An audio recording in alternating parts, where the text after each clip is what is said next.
Good morning. I decided to do a video today because I haven't done one in a while. Good morning, Mr. Rooster. On my beds and their progression. So, I think you guys have seen before, I put some more dianthus in over here.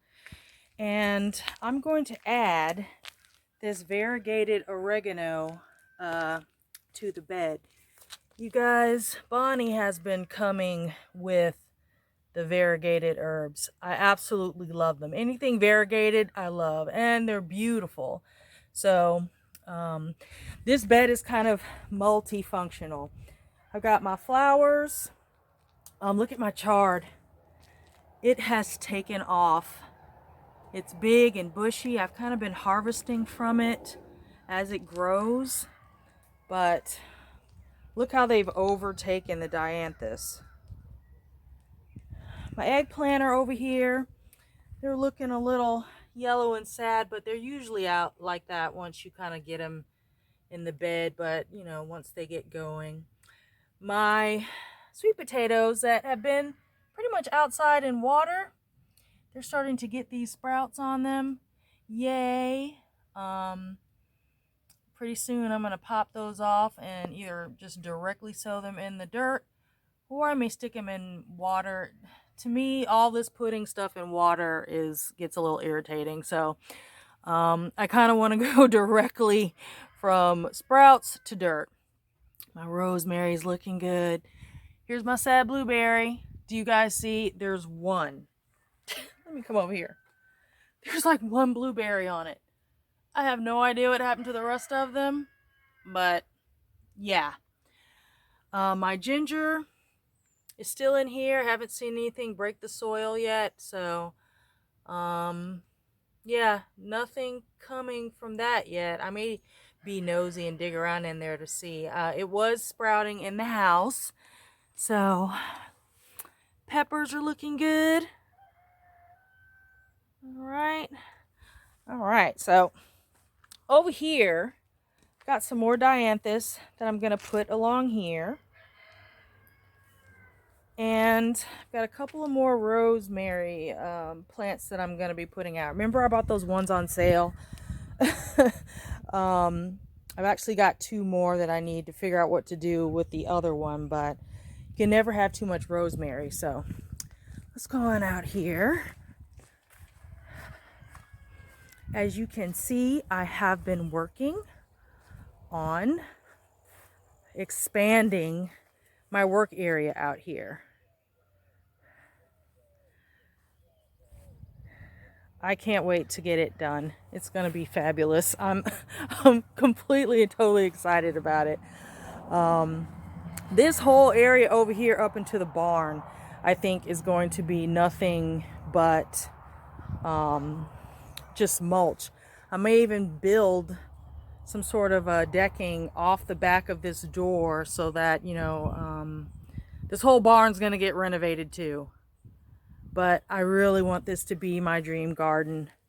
Slowly but surely, I'm making that happen. So let's get into what I have planted. Let me take these row covers off. All right, so my bush beans looking pretty good. These lower plants are the second planting. These are the first, which explains the height difference. And guys, I've been negligent. I have not been harvesting, but check out my giant German radishes. Some of them have split. They've split because I just have not gotten out here. It's been raining. So I need to actually harvest these and yeah. I need to harvest these and then just do another planting. There's just so many. As a matter of fact, I'll probably do that today. These are my cabbages. I forgot the name of them, but they're mini heads. So They, sorry, okay, my focus did something weird. So these are mini cabbages. I have a couple that survived. Remember when I was putting those seedlings into the egg cartons? These are the only 3 that survived. So they're so much bigger than the rest of them in the row. But, so I'll have 3 that will, you know, be harvested before. These little things over here are my peas. These are actually bush sugar snap peas. Excuse my weeds. There's not too many of them, but I haven't had to thin these. I just space them out.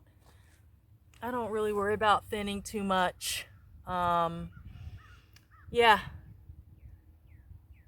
So now all these plantings were anywhere from mid-March up until like a week or so ago, the 1st of April. Now, my kale's getting bigger. You guys, I didn't know how big kale could actually get. I saw some pictures. Lets you know how removed I've been from gardening. I need to clean up some of these yellow leaves, but kale gets enormous. So either I'm gonna have to get bigger row covers. Well, my row covers are pretty big. You know, these supports here. I'm gonna have to get some if I'm gonna keep them, you know, protected from cabbage worm and that sort of thing. But these beets that I planted, they are slow growing. I mean, slow. I guess it wasn't warm enough when I put them out. But it seems as though I directly sowed them. I did not do, this is the only one that seems to have taken off. And the rest of them are just, I don't know. I don't know what's going on with them. But some pretty sad growth there. And it could have been the seeds that I bought. All the other seeds seem to be doing very well. Maybe they weren't as fresh. I heard that can be a problem. So this row here is kind of like my transplanted lettuce. Remember how I was saying I don't really thin? I kind of just pick up and move stuff around. And that's what that row is. Kind of planted some down there next to the kale, you can see. My onions, my spring onions that I planted from just out of the refrigerator when I would put my spring onions in my recipes. They're doing pretty well. And oh, my lettuce. I think I may be most proud about my lettuce. I'm going to have to go in and I'm going to harvest the outer leaves only of these heads. That way they'll continue to grow and they'll be spaced out. But, you know, keep away slugs or anything else that may get in there. But, oh, this dark lettuce, isn't it gorgeous? It's absolutely beautiful. And it's sweet. So my first planting of carrots just started coming up. That's right here.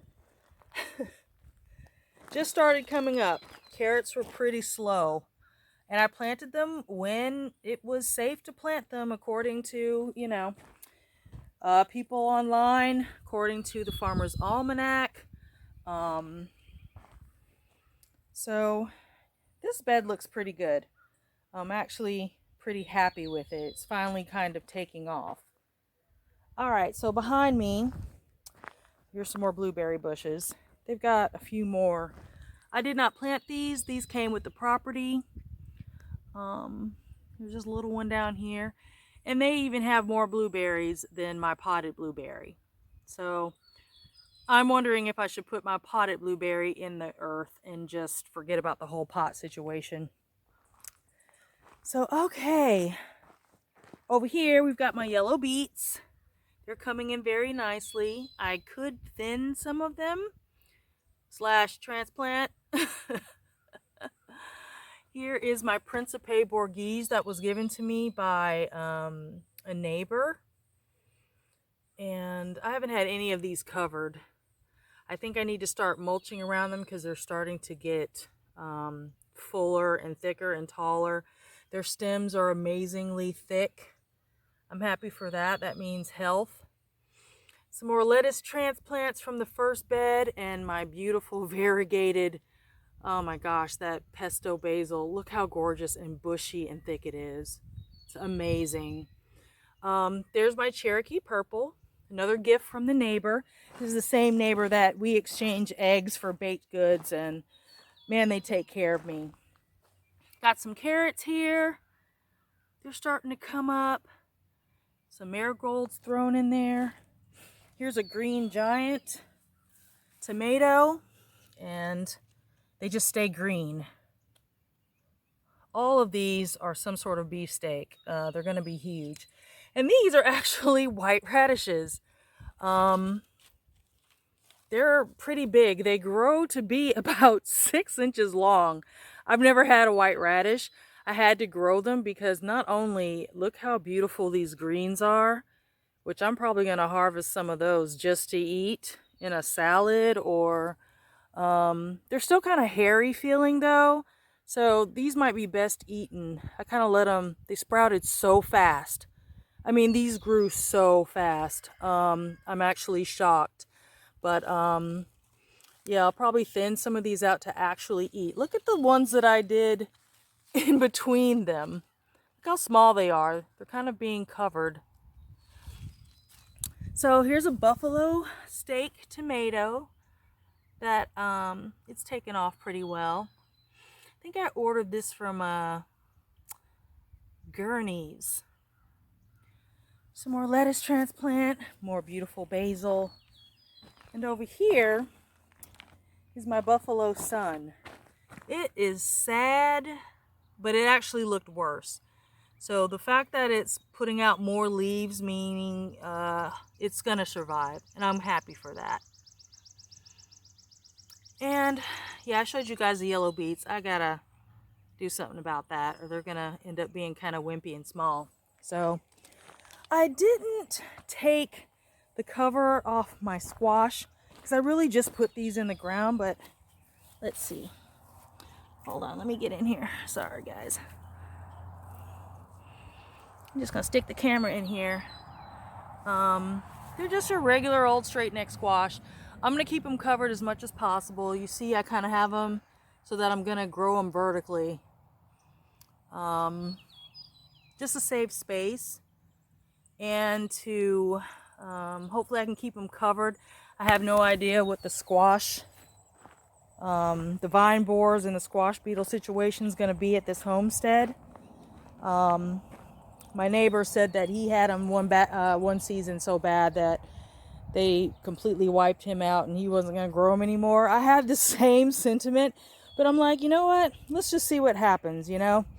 The world has changed since COVID, and there's a bunch of strange, you know, kind of anomalies that we've had with the weather and with climate in general. So who knows? Maybe we'll be spared and be able to actually grow some squash this year. As you can see, here is the trellis for my cucumbers. I directly planted those seeds. So far, nothing. They haven't come up yet. Soon, you know, the soils, it's been getting up into the 80s here. Dropping down to maybe the 50s or 40s sometimes in the morning. But I really don't think that's going to change too much of everything. This is, of anything. This is all compost that I have planted in my beds. And that could be one of the reasons why they're as happy as they are. They also, once a week, I use fish fertilizer, which I use that on my indoor plants. And let me tell you, my indoor plants are absolutely gorgeous. So since the ground's already wet today, I may go ahead and do that. Fish fertilizer is gentle. It won't burn the roots. But it also helps when the ground's already moist and the soil is moist to help your plants absorb nutrients. So that's really all I had for today. Just to give you guys a quick update on how my garden was doing. We're at the end of April now. And you know, we'll see what happens. I'll check in with you guys maybe in a couple weeks once I get some more done with the bed. And I appreciate everybody who's been supportive and who's subscribed. And you guys are just great. You respond to messages and to the videos, and just not expecting everybody to be so nice, you know, especially online. People can get nasty these days, but your support in the community is really appreciated by us here at Star Baby, and we look forward to, you know, contributing to that positive community. So be well, and we'll talk to you next time. Bye-bye.